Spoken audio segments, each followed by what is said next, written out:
Bang, rekomendasi mobil tua di bawah 35 juta yang bandel plus irit. Nah lo, udah bandel irit nih. Gue pengen beli mobil buat gue jual, tapi gue pakai sehari-hari. Karena kan gue begitu, gue pakai ini mobil yang gue jualan, gue pakai lagi sehari-hari. Gitu ya. Nah, gue tanya sama dia. Kamu? Iya, karena kan gue cari yang irit, bandel, easy, maintenance. Gue tanya sama dia, gue bilang apa ya, duit gue cuma segini nih. Gue ngambil Korea gimana? Sorry, waktu itu budget lu berapa? 36 juta. Nah, itu pas nggak pertanyaan? Iya, kurang lebih 36 juta lah gue.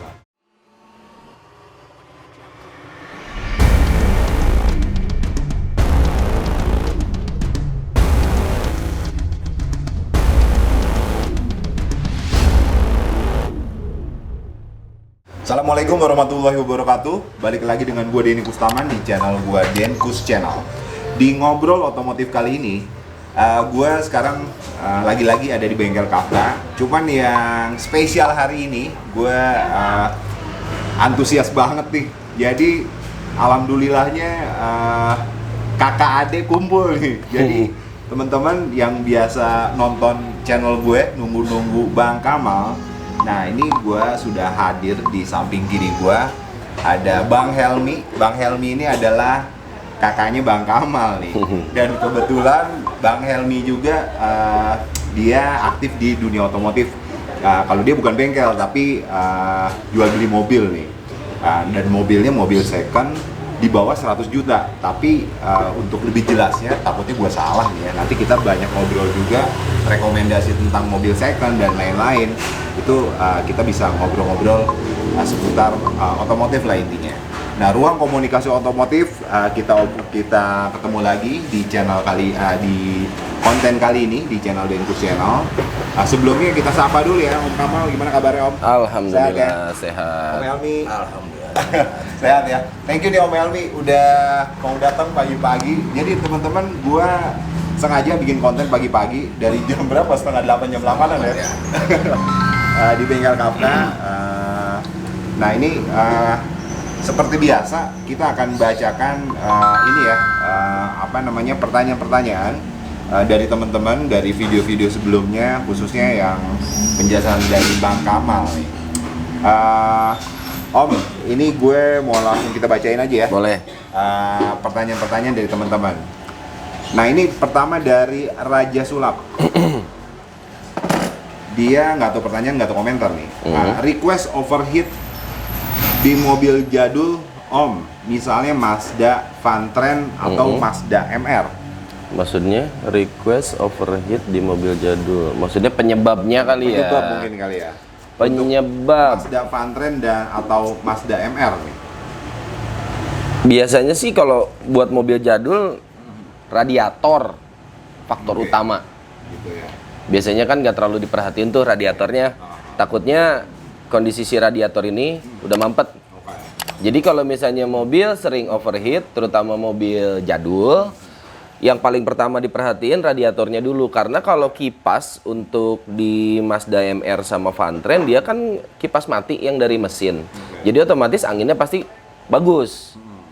Nah, jadi yang paling pertama diperhatiin radiatornya dulu.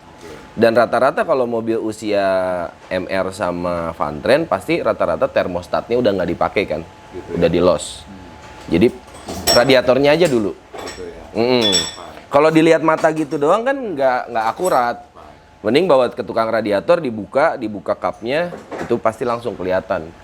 Lumpur, kotoran yang nyumbat-nyumbat di kisi-kisi radiatornya. Jadi intinya radiatornya lo servis lah. Servis, ya apalagi itu mobil dipakai udah lama, belum pernah servis radiator.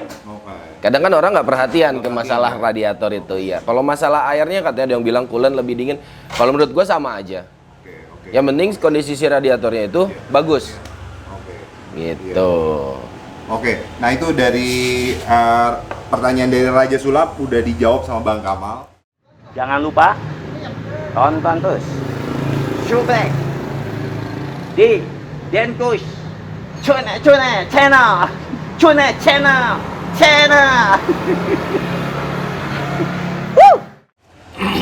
Selanjutnya nih, Kita bacakan pertanyaan dari Fahmi Ihsan. Yang penting sebelum dibawa jauh, perawatan dahulu. Setelah platina, karbu, rem, lampu-lampu, kelistrikan, dan aki. Mudik kemarin saya pakai carry 1000 cc, balik kanan karena dinamo mati. Sudah malam tidak ada bengkel pula. Saya balik kanan dari Purworejo pulang ke Sleman tanpa dinamo, ngisi aki, dan malam hari karena aki masih bagus, jadi tetap sampai rumah. Dinamo sudah ada tanda-tanda ngisinya dikit, tapi saya tidak peka, tidak saya servis, jadi mati akhirnya. Ini cerita aja sih. Cerita, iya bener. Itu mah cerita. Iya. Jadi maksudnya dia ngasih tahu dia udah lakuin standar SOP lah, SOP kalau mau jalan jauh nih udah dikerjain semua. Nah kalau dinamo itu kan kalau orang awam bisa dibilang nggak akan peka ke arah dinamo itu, masalah pengisian, karena kan harus dicek pakai ini pakai itu gitu. Dia apalagi kalau kondisi akinya bagus. Jadi kalau kondisi aki bagus, dinamo anggap baru setengah rusak gitu ya. Dia kan pengisiannya masih ada tapi lemah. Karena ini mobilnya carry, mungkin dia nggak pakai AC, nggak pakai audio, jadi kebutuhan listrik buat mobil itu tidak terlalu besar. Makanya dia nggak tahu. Nah di saat dia pakai jalan jauh malam, otomatis kan lampu nyala terus, ya kan? Barulah di situ tekor gitu. Sama kejadiannya pas stream gua ya. Ya. Gimana tuh Om? Gua lagi jalan tuh pulang dari Bandung. Kebetulan itu mobil akinya baru. Honda Stream ya? Honda Stream, dan baru habis dibongkar semua sama Kamal nih. Bongkar semua, gue jalan ke Bandung. Gua pulang lewat Cianjur. Oke. Sampai Cianjur, sampai daerah Rindu Alam kalau nggak salah. Itu udah mulai gelap tuh, maghrib tuh. Oh gitu ya? Lampu? Jas nyala gambar aki, langsung itu. Oke. Jadi gua dari Rindu Alam sampai rumah tanpa aki, tanpa dinamo nih, ngandelin aki doang. Ngandelin aki doang. Kebetulan akinya baru. Oke. Sampai rumah pas habis. Tuh jalan kayak gimana? Itu Honda Stream tahun berapa Om? 2002 waktu itu gue punya.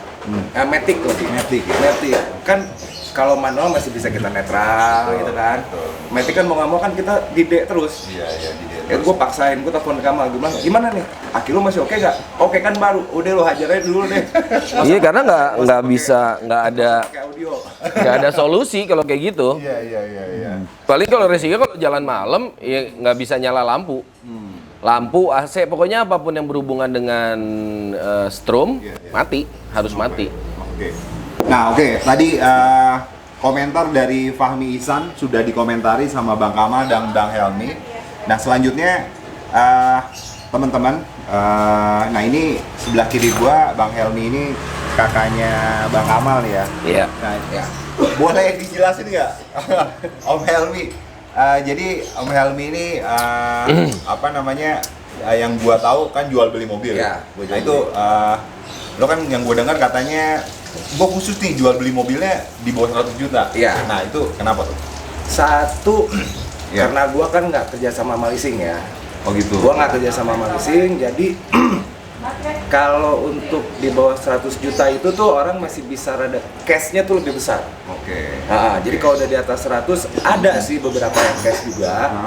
Cuman lebih larinya ke kredit. Nah, kalau untuk urusan kredit, gua pusing ngurusin leasingnya. Pusing gua, dan udah deh, gue lebih enak jual cash aja. Gitu ya. Iya. Oh jadi kalau misalnya ada orang nih, gue berminat nih mau mobil Om Helmi nih yang dijual. Oke. Kalau misalnya gue mau kredit nggak bisa ya?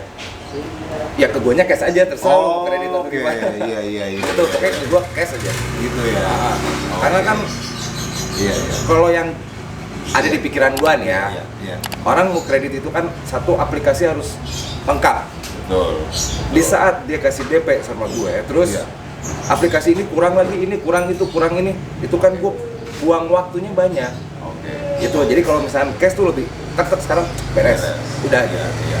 Dan lebih nyaman aja sih gue Gitu ya. Mendingan jual kayak gitu cash aja. Oke. Jadi alasan memang lu main di harga 100 karena alasannya itu juga sih ya. Iya. Ada kecenderungan orang Dan lagian gini juga Om. Misalkan gue beli mobil harga 200 juta. Oke. Satu. Tapi kalau gue pecah, gue belian gocapan ada 4. Iya kan? Iya. Misalkan satu unitnya goceng nih misalkan lebihnya. Oke. 4 ini 20 juta. Iya sih. Kalau yang 200 ceban. Ceban ya. Lebih dikit kan. Gitu Oh, jadi kurang lebih sebenarnya kalau jual beli mobil gue jadi tahu juga tuh. Si showroom tuh cuma segituan doang ya.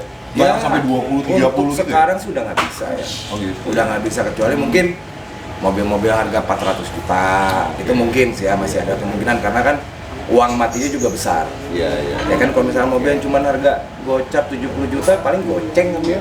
Ya ngapain ngambil gede-gede juga, yang penting cepet muter. Iya. Oke. Gitu. Oke. Iya, iya. Tapi kalau jenis mobil apa yang lu jual kan Apa aja tapi yang aneh.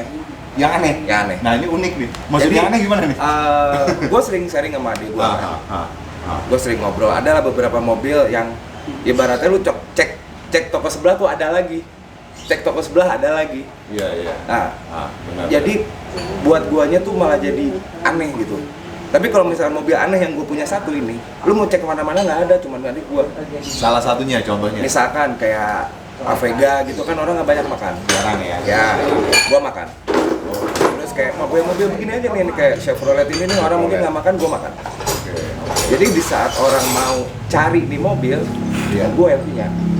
Itu nggak ada, Gitu ya? nggak ada yang lain. Oh, Ya, iya. Itu sih Oh, lebih oke. ke arah situ gua. Oke. Iya, iya. Ya, Nah, persaingannya nggak ada. Gitu ya. Nah ini teman-teman kalau misalnya nyari mobil-mobil yang mungkin nggak familiar, tidak mainstream, nah lo bisa juga konsultasi sama Om Helmi. Om, boleh lo ada Instagram atau nomor Ada WA? Instagram. Boleh nggak sih di-share? Boleh? Boleh ya? Instagram gua apa ya? Gua juga lupa namanya. Nah nanti setelah ini gue minta Instagram lo, kita cantumin teman-teman. Nah ini di bawah ini udah gue cantumin Instagram dan nomor WA-nya boleh? Boleh. Boleh. Nah ini ada juga nomor WA-nya, kalian bisa konsultasi. Dan selanjutnya ini pas banget nih Om. Ya. Ada pertanyaan dari Human. Nah, Bang, rekomendasi mobil tua di bawah 35 juta yang bandel plus irit. Nah lo, udah bandel irit. Ini 30 juta. Iya. 35 gimana? baru kejadian sama gua kemarin. Nah, kenapa tuh? Gua ada sisa pelor. Ah. Sisa, maksudnya uang ya. Oh, oke. Ada sisa, tapi terbatas. Oke. Gue pengen beli mobil buat gue jual, tapi gue pakai sehari-hari. Karena kan gue begitu, gue pakai ini Oke. mobil yang gue jualan, gue pakai lagi Oke. sehari-hari. Gitu ya. Nah, gue tanya sama dia. Kamu? Iya, karena kan gue cari yang irit, Oke. bandel, Ah. easy, Oke. maintenance. Oke. Gue tanya sama dia, gue bilang Gimana? apa ya, duit gue cuma segini nih. Nah, Gue ngambil Korea gimana? sorry, waktu itu budget lu berapa? 36 juta. Nah, itu pas nggak pertanyaannya? Iya, kurang lebih 36 juta lah gue. Terus. Gue tanya sama dia, kalau gue ngambil Korea gimana ya? Lu yang cepet tahun muda doang.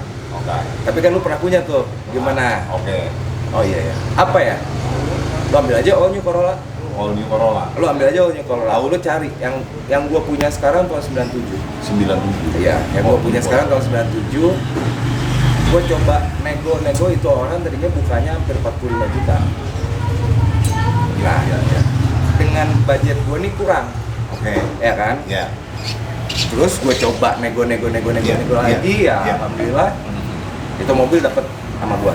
Oke. Gua datang ke sini. 36 tuh dikasih tuh. Nah, di atas itu sih. Oke. Masih. Iya. Gua datang ke sini begitu tuh mobil malam gua bayar tuh kan di sini. Gua bilang mal tolong cek. Apa tuh di mobil nggak ada apa-apanya, nggak ada kerusakan. Aman ya? Aman semua. Wah, Itu iya. Matic mobil. Gitu. Matic. Oh, Matic ya? Dan itu udah terbukti sama gua jalan ke puncak Cisarua tuh, gua macet-macetan, Aman. aman. Gua jalan waktu itu ke Jakarta, lu tahu sendiri Jakarta udah panas macet. Parah. Aman. Tidak overheat. Enggak, jauh. AC dingin? AC terus, jauh, jalan terus. Waduh. Bahkan terakhir gue ditantangin sama si Kamal pas habis dia setting tuh, gue tune up ya waktu itu malah. Mal di bensin pertama agak boros, Oke. kemudian di tune up, diberesin. Udah lu sekarang ngisi nih, lu isi 30.000 aja kata dia. Nggak usah banyak-banyak, lu gedur nih mobil. Akhirnya gue pulang di sini sebelum maghrib, gue ngisi 50.000. Sorry, kamu gua potong. Awalnya boros tuh bensin. Agak boros. Oh, agak boros. Agak boros. Akhirnya gue setting ke dia, itu gue isi 50.000, gue sebelum maghrib, gue pulang sampai rumah jam 10 mobil tanpa berhenti, tanpa mati mesin. Di jam 10 10 malam. sampai Dari sebelum maghrib sampai jam 10 sampai jam malam. 10 malam. Walaupun gue berhenti, tapi mesin tetap hidup. Nyala. Masih ada sisa tuh bensin gitu. AC terus jalan. Masih ada sisa tuh Nah, bensin. tadi gue langsung nih, gue ke Kamal nih. Om, jadi yang lu lakuin kemarin itu problem ya ketika Om Helmi ngomong nih kayaknya agak boros, terus lu apain tuh? Di Corolla. biasa tune up, Oke. terus di setting lah, di setting lagi semuanya. AFR-nya, terus pokoknya semuanya deh. Oke. Tuh kalau gue sebutin juga nanti percuma kalau orang awam nggak akan ngerti gitu. Kalau punya Only bawa aja sini gitu. Oke, Ntar gue oke. settingin. Jadi intinya tidak ada kerusakan pada saat itu ya? Nggak ada. Hanya lu setting doang? Setting aja. Oke. Itu yang makanya tadi gue bilang bandel. Iya. Gue ikutin nomor Ya kan dia. kalau Kata mobil-mobil usia tahun-tahun segitu kan memang masih banyak yang bisa disetting-setting deh. Kalau mobil tahun sekarang kan nggak bisa disetting. Udah segitu aja. Paling bisa dinormalin, tapi nggak bisa kayak misalnya mau agak diiritin. Jadi gini, kalau misalnya Iya, iya. ada yang harus dikalahin, lu mau tenaga gede atau lu mau bensinnya irit. Kalau lu pun tenaganya gede ya nggak bisa irit banget lah. Iya, iya. Gitu kan, paling standar gitu bensinnya. Tapi kalau lu pengen irit banget, pasti ada yang dikalahin, tenaganya ya pasti berkurang. Karena kan asupan bensin sama oksigen yang masuknya juga dikurangin. Oh iya. Gitu. Jadi nggak bisa irit kenceng, nggak bisa lah. Susah kalau kayak gitu. Irit kencang ya? Nggak mungkin juga kan gue lebih cerdas dari orang Jepang, iya kan? Nggak mungkin dong. Mereka yang bikin ya, kita bisa Iya, desain. mereka yang bikin. Kalau kita mah cuma ngotek-ngotek doang. Nah, mereka kan bikin setelannya segini dan segini supaya mobil tuh tenaganya enak dan bensinnya nggak terlalu boros. Oke. Sama gue gotek-gotek deh tuh. Bensinnya agak irit, tapi ya nggak bisa ngikutin tenaga yang seharusnya gitu. Pasti agak berkurang tenaganya. Jadi harus ada yang dikalahin. Kalau pemakaiannya dalam kota kan bisa dibilang ya tenaga gede juga lu mau kemana sih? Kan nggak bisa ngebut-ngebut banget di sini gitu. Apalagi Iya. Jakarta, ya kan? Iya. Betul. Kalau pemakaian masih Bogor Jakarta Iya. cukup lah kalau ya buat yang orang nggak demen kebut-kebutan ya. Maksudnya di tol cuma lari 100 120 tuh masih cukup banget. Dengan setelan yang gue pakai buat mobil dia nih. Masih cukup Gua di tol gitu. Paling 80 cepet. Bener. Gue nggak pernah lebih dari itu. Iya. Ya buat apa? Toh? Dan mau disetting Betul. disetting seirit apapun, kalau kita bawanya ugal-ugalan akan boros. Ya. Akan boros pasti. Nggak mungkin. Kalau bawanya ugal-ugalan tetap irit ya nggak mungkin lah. Pasti boros. Mau sekelas LCGC sekalipun, kalau lu bawanya ugal-ugalan boros. Lebih boros dari yang seharusnya. Betul. Betul Gitu. banget. Betul banget. Nah, gua Brio, gua geber, wih boros juga. Boros, iya. Dia suka pesen sama gue jaga kaki kanan lo. Kakinya harus sekolah. Kakinya harus sekolah. Wah, ini belajar juga ke gua. Iya. nih. Jaga kaki kanan lo bener juga. Iya. Ya kan lu pengen nikmatin tuh mobil, ya lu harus bayar lebih. Iya sih. Ya otomatis di sini bayar lebihnya kan Bener sih. ban bakarnya gitu Lu pengen kan. bermanuver di tol. nih. Iya. Gua pakai mobil Eropa yang notabene-nya boros gitu ya. Gue bisa sampai irit banget gitu mobil. Tapi kan pedal gasnya juga gue elus-elus gitu, kagak diinjek, diusap-usap aja. Nggak bisa lah kalau gue injek sampai puas gitu bawa mobil sampai puas, tapi tetap nggak mungkin, nggak mungkin. Iya, iya. Terus apa namanya? Tadi ini pertanyaan dari si siapa namanya? Cuman. Human ya? Human ini kan dia minta rekomendasi mobil tua di bawah 35 juta loh. Yang bandel plus irit tadi udah dijawab sama Bang Helmi sama Bang Kamal. Itu Corolla antara ya mungkin 90-an lah ya. Iya. 90-an ya. 95 SS96. 96-an ya. 95 masih grid ya, masih grid Gitu ya. Corolla. Sedangkan grid Corolla harganya udah nyebrang dari All New Corolla. Oh, maksudnya Mobil tua tapi harganya lebih di atas. Karena banyak peminat, peminat ya? banyak peminatnya. Jadi kalau All New emang lebih mudah daripada grid tapi harga lebih di harga bawah. lebih bawah. Kalau selain Corolla, Om, mungkin ya ada lagi. Kalau selain itu ada lagi nggak sih? Misalnya teman-teman nanya nih, Kalau yang buat di angka 35-an. maintenance-nya gampang. Ya paling ya kayak gitu sih, kayak AVG cuman ekstra ya. AVG cuma ekstra ya? Maksudnya ekstra gimana? Nah, jadi perawatannya kita lebih lah. Oh, oke. Dia penyakitnya AVG tuh gue hampir 3 kali gue ngambil AVG. Penyakitnya oli nguap. Gitu ya. Oli nguap. Oli nguap. Berkurang itu oli. Padahal nggak ada kebocoran. Nah, kalau masalah kenapa nguapnya yang jelasin si Kamal deh, bukan gue. Gue aja Gue juga nggak tahu. Gue juga nggak tahu. Sampai sekarang nggak bisa ngatasin gue masalah oli nguap itu. Jadi itu maksudnya dia berkurang deh, Bang. Berkurang. Pada saat nggak boleh telat deh intinya tuh ya. Iya. Avega. Makanya Rajin ngecek lah. lagi ngecek. sebenarnya bukan Avega doang sih, ada beberapa brand dan hampir mayoritas mobil yang tahun muda rata-rata nguap. Tapi yang paling parah penguapannya itu Nissan. Bisa. Grand Livina, March, X-Trail, Serena. Itu tuh penguapannya lumayan tinggi. Kayak gua kan di rumah mobil sepupu gua Grand Livina. Itu dia beli dari baru dan separuh hidupnya gue yang ngurusin.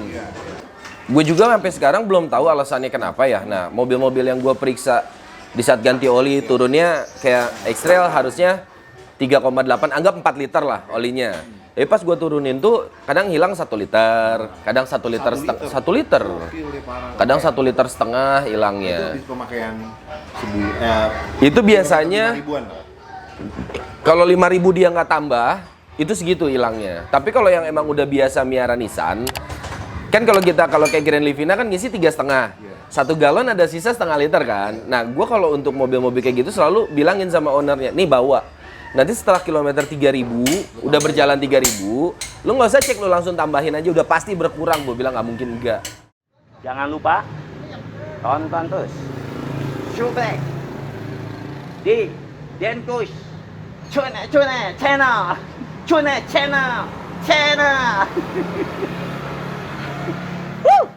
Karena itu gue yang Livina yang punya sepupu gue itu mobil masih apa ya, gak ada kebocoran sama sekali dan dia beli mobil itu dari baru. Jadi gue bilang emang nguap kali. Gue udah coba beberapa brand merek sama. Berarti kan bukan faktor dari, walaupun oli ngaruh, terutama kalau olinya palsu. Kalau olinya nggak palsu sekalipun tetap nguap, tapi penguapannya emang agak berkurang. Tidak separah olinya kalau yang palsu. Nah ya, jadi paling gue kasih sarannya, oli wajib 5.000 km paling maksimal harus ganti. Terus setelah jalan 3.000, 3.500, sisa yang setengah liter itu masukin. Gitu. Jadi untuk biar safety lah. Tapi yang udah juga dia kadang waktu pas mobilnya masih aktif Bogor Jakarta tuh nggak nambah juga, semaksimalnya 1 liter hilangnya. Dan itu sih masih safety sih. Dan sampai hari ini juga walaupun sering kurang 1 liter, mobilnya nggak ada trouble sama sekali. Gitu. Gue nggak tahu tuh kenapanya. Gue nggak paham juga, nggak bisa ngejelasin juga, gue bingung. Kali coba ada yang lebih pinter, yang lebih tahu, yang udah punya datanya spesifik gitu ya, bukan cuman katanya kayak gue gitu. Betul. Coba aja bantu kasih jawaban ya. Yang tahu coba bantu kita juga kasih tahu. Oke. Cuman Om, tadi yang lo bilang palsu, gue juga agak mikir. Jadi nentuinnya gimana tuh ya? Kalau misalnya yang pasti harga. palsu apa? Harga, udah aja dari harga. Kalau misalnya kayak lo beli di e-commerce. Online, e-commerce gitu. Rata-rata kan di e-commerce. Anggap merek A. Standar misalnya toko jual range-nya harga dari 300 sampai 350. Terus di e-commerce atau di Mbah Google, standar sama segituan. Atau mungkinnya selisih 280, ada lebih turun, lebih sedikit. Masih oke. Nah, tiba-tiba di salah satu e-commerce ada yang masang harga 200.000 dengan alasan lagi promosi cuci gudang ini itu bla bla bla bla bla bla segala macam. Itu patut dicurigai. Itu yang harus dicurigai, bukan patut tapi harus. Jadi jangan terpancing sama harga murah, karena biasanya gua nggak mau sebut brand. Biasanya brand ada 2 brand tuh yang kayak gitu. Ada satu yang paling top banget deh brand di Indonesia tuh. Dan itu murah. Pas lu coba aja buka e-commerce, lu coba iseng, lu lihat merek itu, lu compare harga di toko dengan harga di platform itu. Ya toko juga kadang kalau tokonya bangor juga ya sama aja gitu. Dia jual harga normal, tapi dia dapat harganya yang harga ini. Makanya gue agak menghindari brand itu. Karena gue nggak mau konsumen gue sampai kecewa gitu kan. Karena resikonya rusak lo mesin. Pakai oli palsu itu. Hancur ya? Hancur lah. Hancur mesin lo, gila oli palsu. Iya. Ini gimana sih oli palsu itu kan kalau misalnya oli brand murah dia masukin ke brand top ini masih mending olinya oli baru. Nah kalau oli bekas yang didaur ulang itu yang ngeri. Gua juga nggak punya data spesifik ya. Gua nggak punya data spesifik, cuman berdasarkan pengalaman gua di bengkel ini. Pas gua turunin olinya kok kayak gini amat. Gua tanya sama si owner kan, gua bilang nih olinya gimana sih? Dia ceritain ke gua kan, oh saya pakai olinya merek ini. 5.000 kilo tuh pas diturunin udah kayak oli diesel. Hitam luar biasa. Nggak patut lah kasarnya untuk standar mobil dia itu. Gitu Om Den. Makanya agak ngeri. Kemarin di pertanyaan yang sebelumnya lu pernah jelasin tuh orang Jakarta Timur yang lu bilang dia kalau itu kan dia salah tuh masalah mobil mesin Matic, cuman dia pakai mesin oli mesinnya mobilnya CVT, dia pakai olinya ATF. Nah, sehingga kan ini kan si apa namanya Maticnya jebol. Jebol kan. Nah, kalau misalnya ini kalau yang palsu ini penyebab si mesinnya kenapa tuh? Kerak pastinya. Oh, kerak doang. Oh, cuma kerak tok. Kerak. Nanti kalau misalnya udah di level yang lanjutannya pasti kayak metal-metalnya, pistonnya pasti ikutan kena, noken asnya. Karena kan dia besi sama besi bergesekan. Dibalut sama oli. Kalau olinya nggak bagus, besi ngegesek terus kan panasnya tinggi. Mungkin kalau yang ori dia bisa ngelumasinnya lebih bagus, ngelindunginnya. Makanya kalau lu lihat iklan-iklan pelumas, melindungi lebih baik, begini begitu. Nah itu. Karena kan besi sama besi bergesek. Dia mengandalkan oli untuk melindungi si besi dengan besi yang bergesek itu. Kalau hanya sekedar gigi yang berputar, ditutup sama oli untuk melindungi perputaran gigi, itu masih mending. Karena gigi mah, ini rantai, ini gigi, dia cuma muter gitu doang. Kalau ini kan besi dengan besi bergesek. Kalau olinya nggak bagus, kena semua. Bubar jalan. Gara-gara beli oli murah, harusnya dia beli oli 350.000, karena murah dia beli 200.000, dia harus ngeluarin duit 10 juta. Padahal sih bikin pego doang. Nah, benar yang lu bilang, jangan tergiur ya teman-teman ya. Jangan tergiur sama oli murah dan dihindari oli pemakaian 10.000 kilo. But all will be okay. I move on each and every day. The past is where it stays. Way back a year ago, I've changed for the better this time.